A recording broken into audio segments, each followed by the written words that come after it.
It just meant a lot because there's so many great memories. I really wanted to get that one, and guess what? We got that one.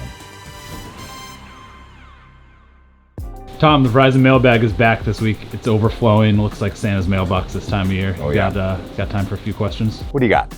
Okay, first one's from Francisco. We've seen several quarterbacks face their former team this year, like Aaron Rodgers going up against the Packers, or I'll add Stafford playing the Lions. So Yeah. You're on the call this week. Yeah. Looking back, how do you remember the first time you played against the Patriots?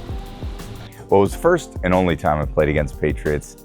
Look, I was really fired up trying to go back there because, again, I've been on that other locker room, the home locker room, so many times. To go on the road and be in the visiting locker room was a different experience, but I knew every nook and cranny of that stadium. So in some ways, it still kind of felt like a fun home game that I was being a part of. There was a lot of kind of buildup in the week of practice, and then in the pregame, and then ultimately when I got on the field, I just flipped a switch, and it was all about being back out there on that game day and just trying to operate business as usual. And then I think the emotions really hit me after the game.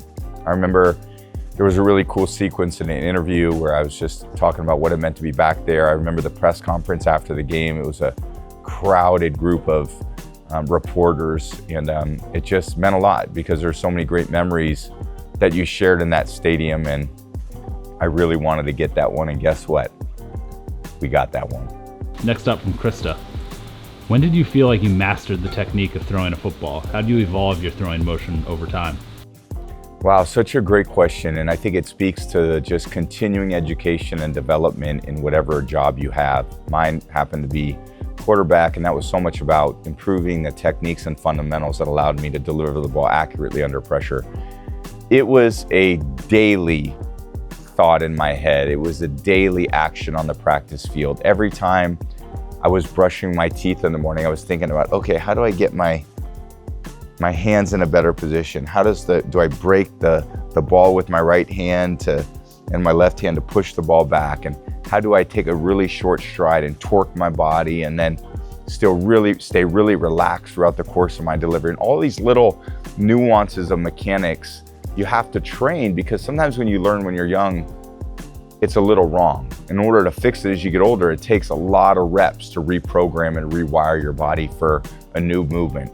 And I faced that beginning in about 2012 on. So I worked really hard for the early part of my career through college, and then let's say the first 12, 13 years of my career. And then I would say basically modified my throwing mechanics a little bit to become a bit more rotational with my throwing and still maintaining my accuracy and my power.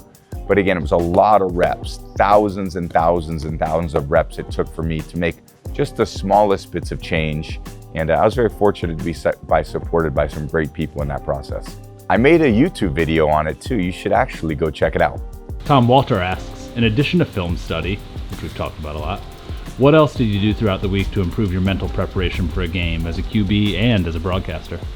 So a lot of it would go film study, important, but a lot of it was actually drawing down plays. I was very good at, writing things down and seeing spacing on sheets of paper, matching them up with certain coverages, almost like I would draw cards for myself. Visualization worked really well for me on pads of paper and on note cards.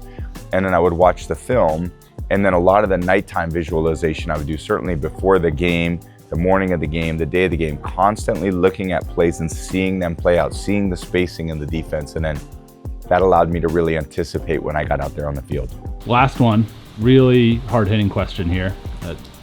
You might be worried about this. Alex asks, what is the one food you cannot live without? Chocolate.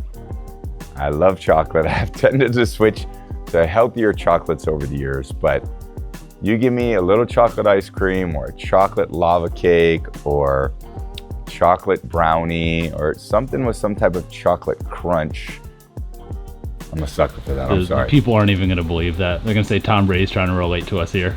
It's the truth. I'm not going to, show you my fridge because there's a lot of chocolate in there, but just little bits at a time. That's kind of what I enjoy. All right, we'll see you in LA this week. See you in LA. America's Game of the Week on Fox. Can't wait. Lions at Rams. That is going to be a great one. Can't wait to watch two great quarterbacks, two great offenses, groups of receivers, tenacious pass rushes. It's gonna be on in LA. And shout out to the gang at Verizon. Give me some more questions. I love this.